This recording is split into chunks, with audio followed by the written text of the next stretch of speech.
Hello साथियों, welcome to planet 4। आप सभी को टीम विक्रम का नमस्कार। एक तरफ तुर्की पाकिस्तान को एक से बढ़कर एक हथियार देकर भारत पाकिस्तान बॉर्डर पर युद्ध भड़काने की कोशिश कर रहा है, तो वहीं दूसरी तरफ तुर्की शायद कुछ ऐसा कर रहा है जिसके कारण रशिया बेहद नाराज है और उसे वार्निंग भी दे रहा है। इस वक्त दुनिया के कई हिस्सों में तनाव की आग जल रही है और तुर्की के हथियार उस आग में हवा की तरह पहुंच रहे हैं और शायद यही कारण है कि उसके हथियारों से लदे जहाज को जब्त भी किए जा रहे हैं। तुर्की का हाल इस वक्त ऐसा लग रहा है जैसे दुनिया में जहां भी आग दिखे वहां डॉलर कमाने के लिए पेट्रोल की बोतल लेकर पहुंच जाओ। और जब आप तुर्की की करतूत को गौर से देखेंगे तो ऐसा लगेगा कि वह ऑनलाइन हथियारों की डिलीवरी सर्विस चला रहा है। और यही कारण है कि इजराइल तुर्की को अपने आसपास भी भटकने देना नहीं चाहता। इजराइल ने तो तुर्की को ठोकना भी शुरू कर दिया है। आप सभी ने यह खबर सुनी होगी, एक तरफ तुर्की पाकिस्तान की मिलिट्री ताकत बढ़ाने के लिए पहुंच रहा है, दूसरी तरफ सोमालिया में उसका हथियारों वाला जहाज ही लुटेरों के हाथ पड़ गया। यानी साहब ताकत भेजने निकले थे और रास्ते में खुद की ताकत की सिक्योरिटी ही चैलेंज हो गई।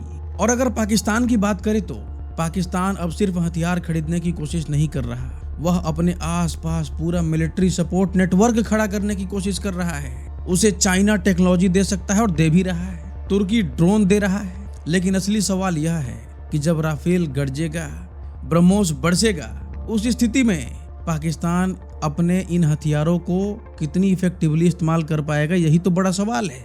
क्योंकि समय बहुत कम होगा, ब्रह्मोस की रफ्तार बहुत ज्यादा होगी।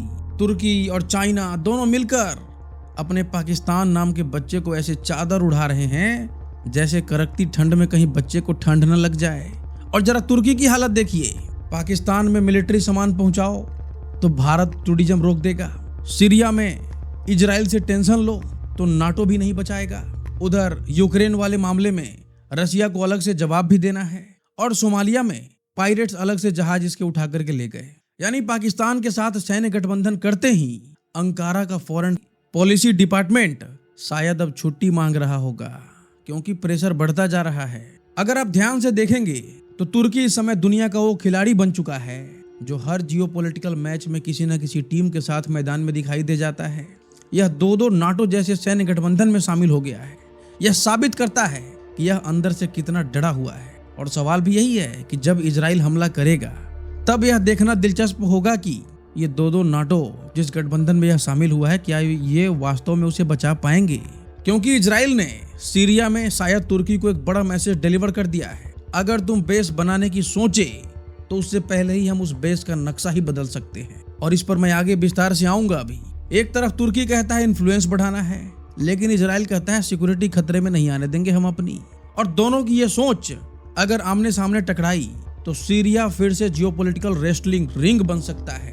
तुर्की की सबसे बड़ी ताकत यही है कि वह कई दरवाजे एक साथ खुले रखता है, नाटो का मेंबर भी है, रशिया से बातचीत भी करता है, यूक्रेन से कोऑपरेशन भी बढ़ाता है, पाकिस्तान को ड्रोन देता है और भारत से टूरिज्म मांगता है। लेकिन कई दरवाजे खोलने का खतरा यह है कि कभी कभी भारत का ब्रह्मोस ग्रीस के रास्ते तुर्की का टूरिज्म भी कर सकता है। और जब ब्रह्मोस टूरिज्म करने जाएगा तो तुर्की को डॉलर नहीं बल्कि डर और धमाका मिलेगा। तुर्की अब सिर्फ एक देश की तरह नहीं खेल रहा दोस्तों, वह Europe, middle east, Africa, south Asia, चारों दिशाओं में अपनी स्ट्रेटेजिक मौजूदगी बढ़ाने की कोशिश कर रहा है। खलीफा बनने का सपना देखते देखते अब वह हथियारों का सुपर पावर बनने की कोशिश कर रहा है। हमेशा की तरह टीम विक्रम के इस यूनिक और ऑथेंटिक एनालिसिस वीडियो में जानेंगे कई महत्वपूर्ण और ठोस जानकारियां। तो चलिए इन सभी खबरों को जानते हैं बेहद विस्तार से, आसान भाषा में। सबसे पहले जानते हैं कि पाकिस्तान के आसमान में इस वक्त भारत से युद्ध के लिए कैसी तैयारी चल रही है। तो पाकिस्तान के आसमान में लगातार 60 घंटों तक भारी सैन्य विमानों की आवाजाही ने भारत की सुरक्षा एजेंसियों को अलर्ट कर दिया है। रिपोर्ट के मुताबिक चीन और तुर्की के मिलिट्री ट्रांसपोर्ट विमान लगातार पाकिस्तान के कई एयरबेस पर उतरते और उड़ान भरते रहे। अभी इस पर हम आगे विस्तार से चर्चा भी करेंगे। यानी पाकिस्तान के आसमान में पिछले 60 घंटों से सिर्फ विमान नहीं उड़ रहे थे दोस्तों, बल्कि कई बड़े सवाल भी उड़ रहे थे, खास करके भारत के लिए। एक बड़ा सवाल यह है कि इन विमानों में सामान था या फिर आने वाले किसी बड़े खेल की तैयारी चल रही थी।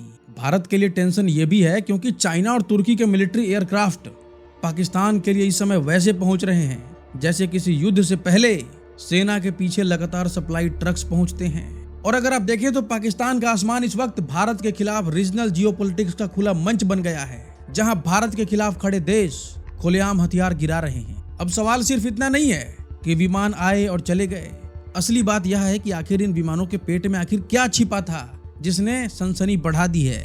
और देखिए, एक तरफ चाइना की टेक्नोलॉजी मिल रही है, दूसरी तरफ तुर्की की ड्रोन एक्सपर्टाइज पाकिस्तान को मिल रही है। और अब सवाल है कि क्या यहाँ पर कोई एक नया ट्रेंगल तैयार हो रहा है? क्या पाकिस्तान और तुर्की का जो नाटो है या चाइना को भी लुभा रहा है? क्या वह अपने हथियारों के लिए एक नया मार्केट तलाश रहा है? मीडिया रिपोर्ट्स के मुताबिक चीन के सैन्य विमानों को रावलपिंडी के पास नूर खान एयरबेस और कराची के मसरूर एयरबेस पर देखा गया। चीन के साथ साथ तुर्की के भारी ट्रांसपोर्ट विमान भी इस गतिविधि का हिस्सा थे और यह पूरा ऑपरेशन सामान्य सैन्य आवाजाही जैसा नहीं लग रहा था। इतने लंबे समय तक भारी विमानों का लगातार चक्कर लगाना किसी बड़ी लॉजिस्टिक की तैयारी की तरफ इशारा करता है। यहाँ एक बात साफ दिख रहा है कि चाइना की टेक्नोलॉजी और तुर्की की कैपेबिलिटी पाकिस्तान की मिलिट्री मोबिलिटी को भारत की तरफ धकेल रही है और यही से युद्ध का खतरा बढ़ जाता है। क्योंकि अगर आप पाकिस्तान को देखें तो वह अपने अंदरूनी संकटों से बेहद परेशान है और जनता का नजर भटकाने के लिए मुनीर भारत के खिलाफ हमले कर सकता है।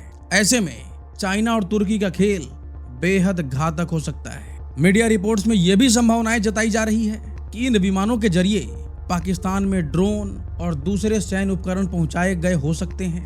पाकिस्तान लंबे समय से लड़ाकू विमान, एयर डिफेंस सिस्टम और बिना पायलट वाले हथियारों के लिए चीन पर काफी हद तक निर्भर है। पिछले साल भारत और पाकिस्तान के बीच हुई सैन्य झड़प के बाद चीन और पाकिस्तान की रक्षा साझेदारी और ज्यादा मजबूत हो गई है। ओपी इंडिया की एक रिपोर्ट के मुताबिक चीन ने खुद माना था कि भारत पाकिस्तान सैन्य संघर्ष के दौरान उसके एविएशन सेक्टर के लोग पाकिस्तान की तकनीकी मदद कर रहे थे। इसलिए अब पाकिस्तान को मिलने वाली चीनी सैन्य मदद भारत के हिसाब से ज्यादा जांच और चर्चा के दायरे में आ गई है। और अगर इन विमानों में ड्रोन, हथियार या फिर अन्य सैन्य उपकरण ले जाए जा रहे थे तो इसका मतलब पाकिस्तान अपने सैन्य भंडार को फिर से भरने या फिर अपनी सैन्य क्षमता को अपग्रेड करने की बातें नहीं बल्कि बड़ी तैयारी कर रहा है। और सबसे खास बात यह है कि पाकिस्तान लगातार चीन और तुर्की के मानव रहित सिस्टम को अपनी सेना में शामिल कर रहा है, जिससे साफ है कि ड्रोन और एरोस्पेस क्षमता बढ़ाने में चीन और तुर्की अब पाकिस्तान के अहम साझेदार बन चुके हैं। यह भारत के लिए खतरा है क्योंकि एक साथ सैकड़ों ड्रोन से पाकिस्तान भारत के ऊपर हमले कर सकता है, जैसा कि यूक्रेन में हो रहा है। अब देख रहे हैं आप, वहां पे अब एक साथ 500, 600, 800 ड्रोन के हमले चल रहे हैं, रशिया की तरफ से भी, यूक्रेन की तरफ से भी। ईरान ने भी ड्रोन का इस्तेमाल करके जबरदस्त तबाही मचाई है। बड़े से बड़े हथियारों को घुटने टेकने पर मजबूर कर दिए हैं ईरान के ड्रोन ने। और अब जब पाकिस्तान के पास दुनिया के दो बड़े हथियार, ये खास करके जो ड्रोन फैक्ट्री वाले जो देश हैं, चाइना और तुर्की, अगर वे ड्रोन भेजेंगे तो फिर भारत के ऊपर किसी मिसाइल या फिर एयरक्राफ्ट नहीं बल्कि एक बड़े ड्रोन हमले की तैयारी साफ नजर आ रही है। पहले ऐसा लगता था कि पाकिस्तान सिर्फ चाइना से ही हथियार खींच रहा है, लेकिन अगर आप पाकिस्तान का मिलिट्री शॉपिंग लिस्ट देखेंगे तो इसे देखकर लगता है कि भाई साहब अब एक ही दुकान से काम चलाने के मूड में नहीं है। वह भारत को दहलाने के लिए दुनिया की दो सबसे बड़े ड्रोन फैक्ट्रियों की महाशक्ति से ड्रोन ले रहा है। चाइना और तुर्की आज दुनिया भर में ड्रोन सप्लाई करने के लिए जाने जाते हैं और आज का ड्रोन युद्ध के मैदान में बाज की तरह है। ऊपर से सब कुछ देखता है और सही समय पर हमला भी करता है। और शायद इन्हीं ड्रोन्स के कारण ऑपरेशन सिंदूर के दौरान हमारे 6 सैनिक शहीद हो गए थे। और युद्ध अब शतरंज जैसा नहीं रहा जहां सिर्फ कुछ मोहरे आगे बढ़ते रहते हैं।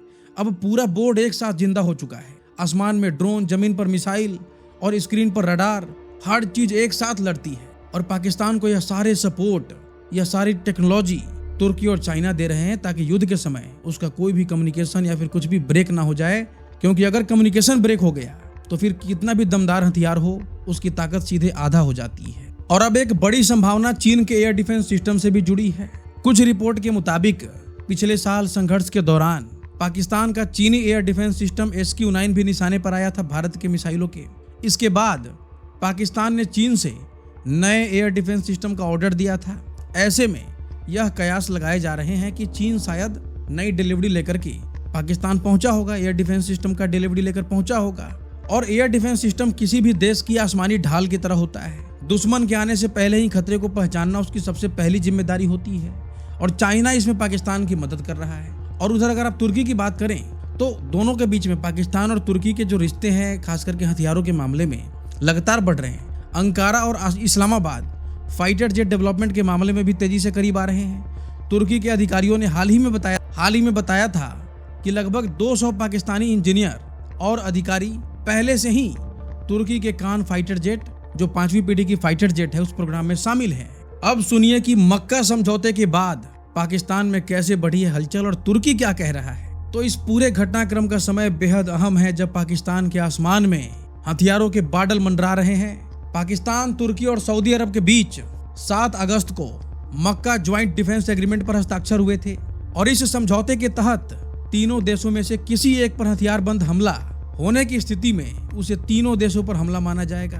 हालांकि ईरान ने इसे कागजी समझौता बताया और भारत ने कहा कि हमारी नजर बनी हुई है, यानी कि भारत भी ज्यादा टेंशन नहीं ले रहा है, यानी इनके बीच में एग्रीमेंट तो हो गया है। अब बस असली सवाल यह है कि इमरजेंसी आने पर तीनों की कॉल एक दूसरे तक कितनी जल्दी पहुंचती है, क्योंकि जियोपॉलिटिक्स में दोस्ती की सबसे बड़ी प्रॉब्लम यही है। फोटो में सब शोल्डर टू शोल्डर खड़े होते हैं, लेकिन संकट आने पर हर कोई पहले अपना कैलकुलेटर निकालता है। दुनिया भर में हुए डिफेंस समझौते को अगर आप देखें तो उसे देखकर यही लगता है कि बड़े डिफेंस एग्रीमेंट्स और वास्तविक मिलिट्री अलायंस में बड़ा फर्क होता है। कागज पर एक साथ खड़े होना आसान है, लेकिन असली युद्ध के समय एक साथ खड़े रहना बहुत मुश्किल है, क्योंकि ऐसे युद्ध की परिस्थिति में सबसे पहले सबको अपनी नेशनल इंटरेस्ट नजर आती है।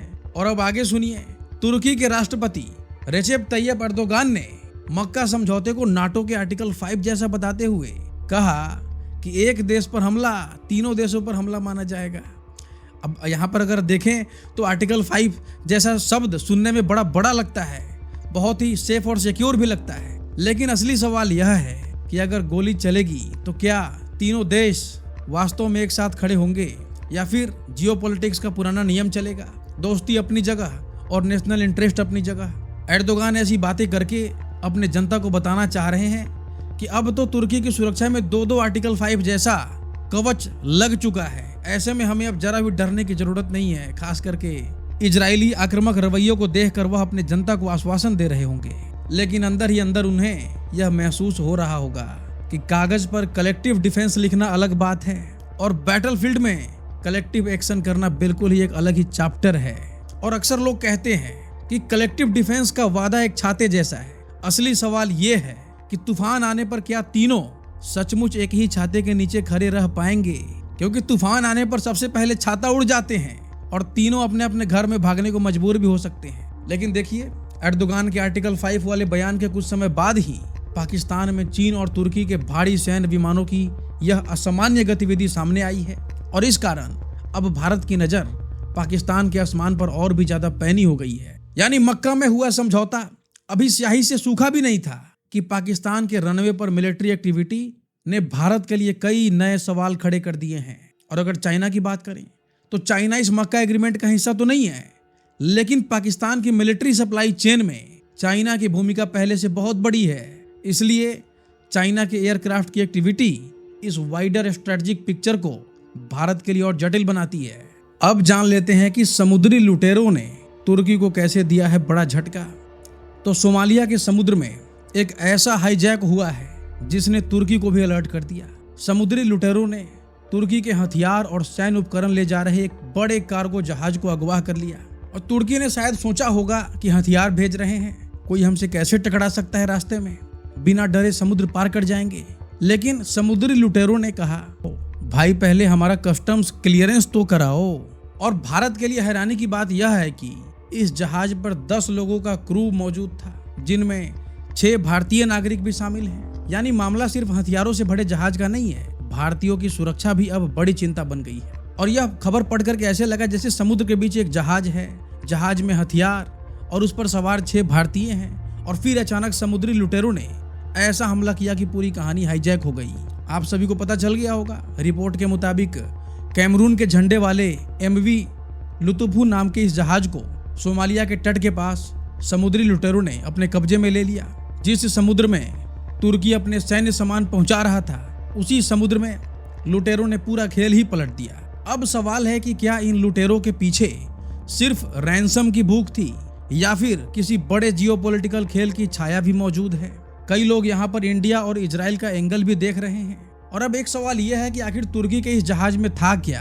तो बताया जा रहा है इस कार्गो जहाज पर तुर्की के कई बड़े हथियार थे, कम्युनिकेशन सिस्टम थे और सैटेलाइट उपकरण लदे हुए थे। और यह सामान सोमालिया की राजधानी मोगादिशु में मौजूद तुर्की के मिलिट्री ट्रेनिंग सेंटर तक पहुंचाया जा रहा था। और देखिए, तुर्की के जो मिलिट्री ट्रेनिंग सेंटर वहां पे मौजूद है, उसका मुख्य काम सोमाली सोल्जर्स को ट्रेन करना और सोमाली मिलिट्री को ज्यादा कैपेबल बनाना है। लेकिन तुर्की पर्दे के पीछे से काम करने के लिए जाना जाता है और ये वहां पे मिलिट्री को स्ट्रांग करते करते अब वहां हथियार भेज करके आग लगा रहा है और डॉलर छाप रहा है।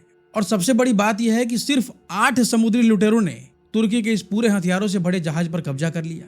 और यह वैसा ही है जैसे कि अर्दोगान की सुरक्षा में पूरा सिक्योरिटी स्टाफ हो, 2-2 नाटो लगा हुआ हो और इजराइल अचानक से एर्दोगान को एक झटके में उनके परिवार सहित उठाकर ले जाए। इस वक्त अर्दोगान के लिए वैसा ही झटका है। और तुर्की के लिए ये जो घटना हुई है, यह सिर्फ पायरेसी का मामला नहीं है, उसकी मिलिट्री प्रेजेंस और रीजनल क्रेडिबिलिटी की भी परीक्षा बन गई है, जहां पर वह बहुत बड़े बड़े दावे करता था। इस पूरे क्षेत्र पर वह अपना विस्तार कर रहा था। ड्रोन से लेकर के हेलीकॉप्टर तरह की कई तरीके की उसने यहाँ पर निगरानी व्यवस्था स्टेब्लिश की हुई है। इसके बावजूद भी इन समुद्री लुटेरों ने उसे बहुत बड़ा चूना लगा दिया। और अब आगे सुनिए, जहाज को किडनैप करने के बाद आसमान से कैसे आग का गोला बरसने लगा। तो जहाज के अगवा होने के बाद तुर्की ने उस इलाके में अपनी गतिविधियां बढ़ा दी। तुर्की से जुड़े 2 अन्य जहाज अगवा किए गए कार्गो जहाज के पास पहुंचे और हेलीकॉप्टर तथा ड्रोन से पूरे इलाके पर नजर रखी गई। तुर्की को लगा कि वह बेहद आसानी से अपने जहाज को छुड़ा लेगा। ऊपर ड्रोन की नजर थी, लेकिन नीचे पायरेट्स का कहर जारी था। और इसके बाद एक छोटी नाव अगवा जहाज तक पहुंची और वहां कुछ सामान दिया, लेकिन यह साफ नहीं है कि वह सामान किसके लिए था और उसमें क्या था। नाव के लौटते ही इलाके में हवाई हमला शुरू हुआ, जिसमें 4 लोगों की मौत और 2 के घायल होने की खबर आई। ऐसे में एक बात साफ हो गई कि उस जहाज को छुड़ाना तुर्की के लिए इतना आसान नहीं था, क्योंकि एक गलत गोली पायरेट्स को नहीं बल्कि सीधे किसी भारतीय क्रू मेंबर को भी लग सकती थी और इसका असर भारत और तुर्की के रिश्ते पर भी पड़ते।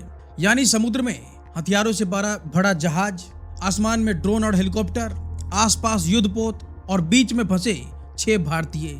यानी यह पायरेसी से कहीं ज्यादा एक बेहद खतरनाक होस्टेज सिचुएशन बन चुकी है। और यही होस्टेज ऑपरेशन की सबसे बड़ी मुश्किल भी होती है। दुश्मन सामने है, लेकिन उसके और आपके बीच में कुछ बेगुनाह लोग खड़े होते हैं, जिसके कारण अब खुलकर ऑपरेशन को नहीं कर सकती। और अब तुर्की फंस चुका है। और वहां अब जान लेते हैं कि सीरिया में कैसे इजराइल और तुर्की के बीच महाभारत शुरू हो सकता है।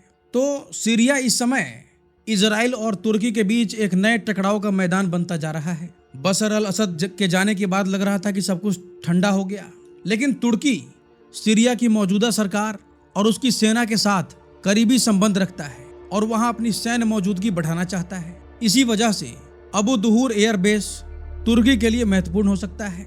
लेकिन इजराइल को डर है कि अगर तुर्की इस एयरबेस पर अपने सैनिक, लड़ाकू विमान या सैन्य उपकरण तैनात कर देता है, तो सीरिया में उसके बहुत करीब तुर्की की एक मजबूत सैन्य ताकत खड़ी हो जाएगी। इसलिए इजराइल ने कथित तौर पर तुर्की की तैनाती होने से पहले ही एयरबेस को निशाना बना दिया।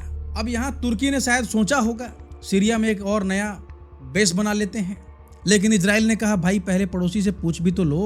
नेतन्याहू का मैसेज शायद इतना था, एर्दोगान साहब गूगल मैप पर कोई जगह पसंद करना एक अलग बात है, लेकिन वहां पर मिलिट्री बेस बनाना मेरे लिए खतरे की बात है। सीरिया में कई लोगों की नजर बनी रहती है और अगर आप सीरिया की जमीन को देखें तो सीरिया की जमीन अब ऐसी सोसाइटी बन गई है जहां हर बड़ा पड़ोसी दूसरे पड़ोसी की बालकनी पर नजर रख रहा है। और इजराइल का संदेश साफ है, तुर्की अभी आया भी नहीं और इजराइल ने पहले ही उस एयरबेस पर हमला करके चेतावनी दे दी कि सीरिया में तुर्की की बढ़ती सैन्य मौजूदगी उसे स्वीकार नहीं है, यहाँ आने की कीमत चुकानी पड़ सकती है। यानी तुर्की अभी अपना सामान अनपैक भी नहीं कर पाया था उस एयरबेस पर, उससे पहले ही इजराइल ने स्ट्रेटेजिक मैसेज डिलीवर कर दिया। और कुछ लोग कह रहे हैं कि तुर्की अभी फर्नीचर शिफ्ट करने की सोच ही रहा था, तब तक इजराइल ने घर की छत पर ही वार्निंग बोर्ड लगा दी है। और देखिए, एयरबेस पर हमला सिर्फ कंक्रीट और रनवे पर हमला नहीं था, यह तुर्की की फ्यूचर मिलिट्री प्लान्स पर भी एक वार्निंग शॉट माना जा रहा है, क्योंकि एक एयरबेस का स्ट्रेटेजिक वैल्यू सिर्फ रनवे तक नहीं होता दोस्तों। वहां पर aircraft, radar, air defence systems, logistics और ट्रूप्स की तैनाती पूरे इलाके का मिलिट्री बैलेंस बदल सकती है। और इजराइल शायद इंतजार करना नहीं चाहता कि तुर्की पहले बेस पर पहुंचे, एयरक्राफ्ट तैनात कर दे और फिर उसे हटाना मुश्किल हो जाए। इसलिए इजराइल की स्ट्रेटजी पहले रोकने की है, बाद में जो होगा देखा जाएगा। और जियोपॉलिटिक्स में कई बार सबसे बड़ा हमला दुश्मन की ताकत पर नहीं, उसकी ताकत बनने की संभावना पर किया जाता है। और इजराइल ने तुर्की के लिए साफ कर दिया है कि सीरिया में मिलिट्री बैलेंस बदलने से पहले ही वह बैलेंस बिगाड़ने की कोशिश करेगा। अब देखना दिलचस्प होगा कि आगे क्या होता है। एक तरफ तुर्की कह रहा है कि हमें यहाँ पर जगह चाहिए, लेकिन इजराइल कह रहा है कि तुम्हारी मौजूदगी ही हमारी सिक्योरिटी के लिए जगह कम कर देगी, ऐसे में हम तो तुम्हें जगह नहीं दे सकते। अब इसका बड़ा सवाल यह है कि आखिर इजराइल को तुर्की से इतनी चिंता क्यों है? तो इसका कारण है कि सीरिया में दोनों देशों के हित एक दूसरे से टकरा रहे हैं। तुर्की वहां अपनी रणनीतिक पकड़ को मजबूत करना चाहता है, जबकि इजराइल चाहता है कि उसकी सीमाओं के आसपास कोई ऐसी बड़ी सैन्य ताकत मजबूत ना हो सके जो भविष्य में उसके लिए सुरक्षा चुनौती बन जाए। और देखिए, तुर्की सीरिया में अगर परमानेंट मिलिट्री इंफ्रास्ट्रक्चर मजबूत करता है तो इजराइल के लिए एक नई स्ट्रेटेजिक रियलिटी बन सकती है, क्योंकि उसे अब सीरिया में सिर्फ लोकल आर्म्ड ग्रुप्स या फिर ईरानियन इन्फ्लुएंस ही नहीं, बल्कि एक ऑर्गेनाइज्ड टर्किश मिलिट्री प्रेजेंस को भी ध्यान में रखना होगा। और एक और बात यहाँ पर ध्यान रखने वाली है, तुर्की और इजराइल के बीच सीधी लड़ाई दोनों के लिए कॉस्टली होगी। इसलिए अभी जो मुकाबला है यह डायरेक्ट वार से ज्यादा सिर्फ इन्फ्लुएंस, डेटरेंस और मिलिट्री पोजिशनिंग का दिखाई देता है। लेकिन फिर भी दोनों के बीच में जो यह टेंशन है उस प्रेशर कुकर की जैसी है, जैसे इसमें अभी सीटी नहीं बजी है लेकिन प्रेशर लगातार बढ़ता जा रहा है। और अगर सीरिया की बात करें तो सीरिया की सबसे बड़ी ट्रेजेडी यही है कि उसकी जमीन पर कई देश अपने हिसाब से अपनी अपनी सिक्योरिटी और स्ट्रेटजी का हिसाब लिख रहे हैं। और उधर सीरिया और तुर्की ने इस इजराइल के हमले की कड़ी निंदा की है, लेकिन इजराइल ने अपने कदम से यह दिखाया है कि वह सीरिया में तुर्की की सैन्य विस्तार योजना को रोकने के लिए पहले हमला करने की रणनीति अपना सकता है, आगे भी यह हो सकता है। और यही वजह है कि यह सिर्फ एक एयरबेस पर हमला नहीं माना जा रहा, बल्कि सीरिया की जमीन पर इजराइल और तुर्की के बीच भविष्य की बड़ी सैन्य और रणनीतिक टक्कर का संकेत भी माना जा रहा है। क्योंकि यहाँ पर एक देश कहता है कि हमें स्ट्रेटेजिक प्रेजेंस चाहिए, दूसरा कहता है कि तुम्हारी स्ट्रेटेजिक प्रेजेंस ही हमारी सिक्योरिटी प्रॉब्लम है, और यहीं से कन्फ्लिक्ट शुरू हो जाता है। और अगर आप इसे दूसरे एंगल से देखें तो इजराइल और तुर्की सीरिया में ऐसे दो बड़े खिलाड़ी बन रहे हैं जैसे एक ही छोटे मैदान में दो हेवीवेट फाइटर्स उतर आए हों। और अब आगे का मुकाबला बेहद दिलचस्प हो सकता है। और अब जान लेते हैं कि रसिया और तुर्की में मामला अचानक गर्म क्यों हो रहा है। तो रूस और तुर्की के रिश्तों में एक नया तनाव पैदा होता हुआ दिखाई दे रहा है। रूस ने अमेरिका और तुर्की से उन खबरों पर जवाब मांगा है जिसमें दावा किया गया है कि तुर्की के पास मौजूद अमेरिका से मिले बड़े बड़े हथियार और गोला बारूद यूक्रेन को भेजे जा सकते हैं। रूस ने साफ चेतावनी दी है कि अगर ऐसा हुआ तो इसका असर मॉस्को के रिश्तों पर पड़ सकता है। यानी रूस के लिए यह मामला सिर्फ हथियारों का नहीं है, यह भरोसे और रणनीतिक रिश्तों की भी एक बड़ी परीक्षा बन सकता है। रूस का साफ कहना है कि अगर तुर्की अपने पास मौजूद अमेरिका से मिले हथियार और गोला बारूद यूक्रेन को भेजता है तो इससे अमेरिका और तुर्की दोनों के साथ रूस के द्विपक्षीय संबंधों को गंभीर नुकसान हो सकता है। यानी रसिया ने तुर्की से कह दिया है कि अगर हथियार तुम्हारे बॉर्डर पार जाएंगे तो हम दोनों के रिश्तों में तनाव अपार बढ़ जाएंगे। और इस खबर की अहमियत इसलिए भी ज्यादा है क्योंकि तुर्की नाटो का सदस्य है और उसके पास अमेरिका से मिले कई सैन्य उपकरण मौजूद हैं। रूस की चिंता यह है कि अगर ये हथियार यूक्रेन तक पहुंचते हैं तो वे सीधे रूस के खिलाफ युद्ध में इस्तेमाल हो सकते हैं। और तुर्की लंबे समय से बैलेंसिंग स्ट्रेटजिक अपनाता रहा है। एक तरफ वह नाटो का सदस्य है, लेकिन रसिया के साथ एनर्जी, ट्रेड और रीजनल सिक्योरिटी जैसे कई मुद्दों पर इंगेजमेंट भी रखता है। यानी एक तरफ नाटो, दूसरी तरफ रसिया और बीच में तुर्की। लेकिन अब यह बैलेंसिंग एक्ट पहले से ज्यादा मुश्किल होता दिखाई दे रहा है क्योंकि रसिया सवाल का जवाब मांग रहा है। और तुर्की की फॉरेन पॉलिसी कभी कभी यहाँ पर ऐसी लगती है जैसे एक आदमी दो अलग अलग शादियों में एक ही शाम को अटेंड करने की कोशिश कर रहा हो और बीच में फंसता हुआ जा रहा हो। एक तरफ नाटो की मीटिंग, दूसरी तरफ रसिया से बातचीत। तुर्की शायद जियोपॉलिटिक्स का सबसे बिजी बैलेंसिंग आर्टिस्ट है। यही खेल अब वो सऊदी और ईरान के बीच भी खेल रहा है, भारत और पाकिस्तान के बीच भी खेल रहा है, उधर अमेरिका और रसिया के बीच भी खेल रहा है। लेकिन रसिया कह रहा है भाई दोस्ती निभाओ, मेरा ईंधन खाओ, लेकिन मेरे खिलाफ मेरे पड़ोसी को हथियार मत पहुंचाओ।